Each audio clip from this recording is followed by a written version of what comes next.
the eye of the public. You want to protect that data. That's what you want to do. Yes. So, and different organizations offer this service. Some offer it for free. Now, there's nothing really free. The only guys that are doing something free are the NGOs. And those NGOs, they have intangible benefits. Some of them, it fulfills them to do it. Some organizations use NGO as social enterprise. Just to fulfill, So there's nothing really free. So this is the danger.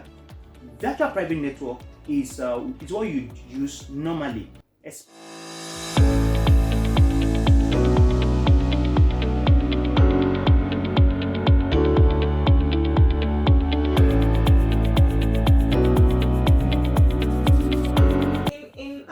HTTPS, what do they use?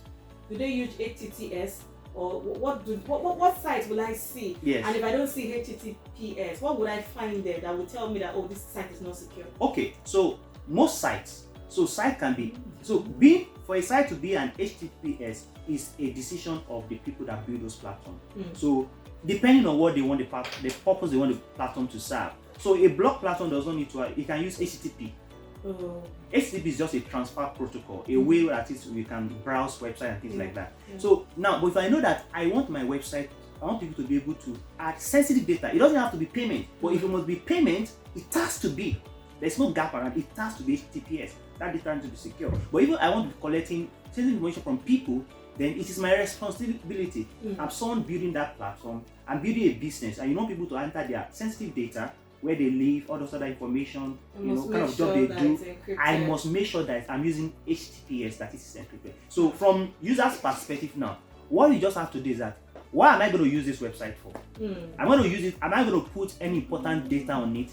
If I have to make a decision that I want to put important data on it, then I have to decide that, does the website have HTTPS? If it doesn't have, then I don't have to put my data. So it's just making that judgment call.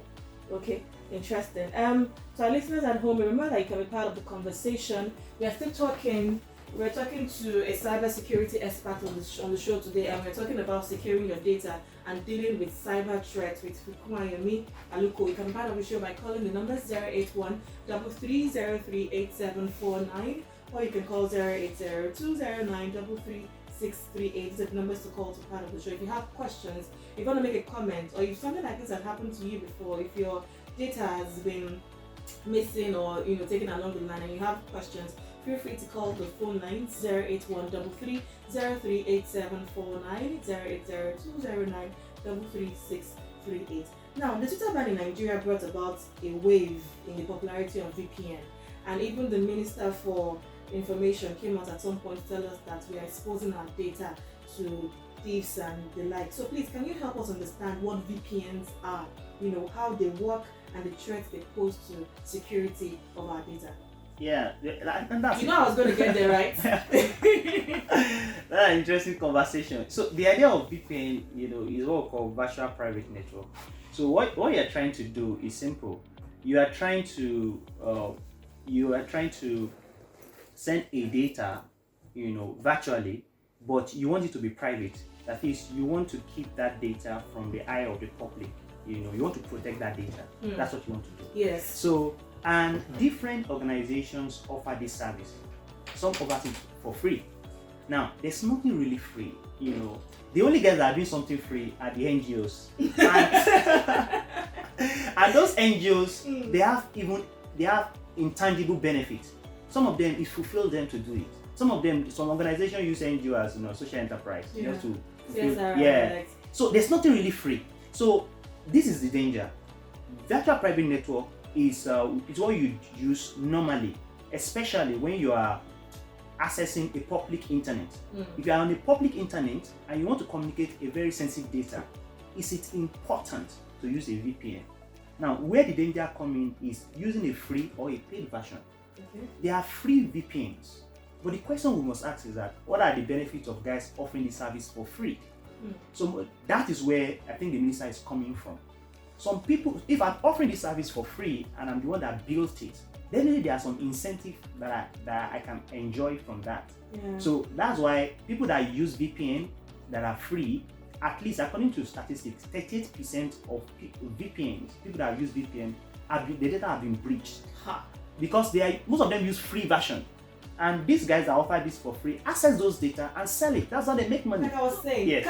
Can my data be accessed or breached in such a way that because I'm using VPN on my phone, my bank details can be accessed? Okay. So I'm sure my listeners are giving me thumbs up. They're asking the right questions. Yeah. So I want to say this, and it could be, I think it's truth, but it's not a pretty truth. I'm going to say it.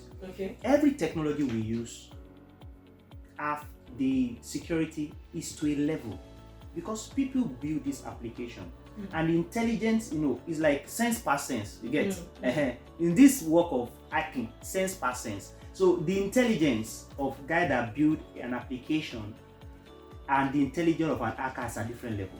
Okay. So I can build an application and I meant it for well, but an hacker have an higher intelligence. So there's nothing that is totally secure. That's where I'm going. It's just that what can you put in place to ensure that in the eventuality that you got hacked or something happened, you can still recover. So that's why I can tell you for sure that you are using VPN does not mean your data is safe. That's where I'm going. Okay, but no, answer my question. Yes. I'm very specific about my question. Yes. I have VPN on my phone. Yes. Is it possible that while my VPN is on and I'm making a bank transfer, that my data can be breached in such a way that my funds can be moved? Yes. Absolutely yes. Voila. Because the VPN, because there are a lot of questions there. What VPN are you using? Who is the provider? What are the intelligence of those people? Are you getting me? So if you're using a VPN and this guy needs to make money, you can't be absolutely sure they're not mirroring your data. Mirroring is like they're copying it. They're copying your data. Yes. And they find the cellular data, they can use it. That's why I said that every technology that we are using, it has the level of the intelligence of the guy that built it. And some other guys can come at the higher level. And that's why you see Microsoft every Tuesday we release a patch. And we're going to get there. See, when any technology, any technology, any device release is update, the purpose of update is not for new features alone, is to bridge gaps. So when I build maybe a Instagram application, the guys at Facebook that manage Instagram, they are discovering gaps that hackers can exploit in Instagram. When they release a new version of Instagram, maybe 32.1, the new version is coming with patches. Patches are how you bridge gaps that hackers can use. So, good morning. Good morning. Welcome to the show. What's your name? Oh yes. Adebola, all right, go ahead. I think it's better now.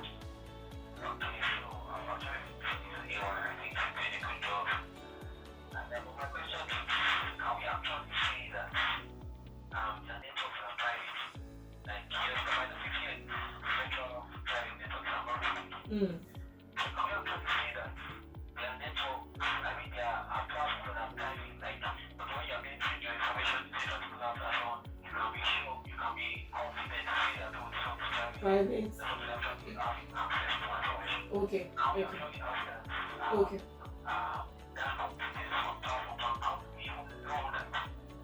It's private.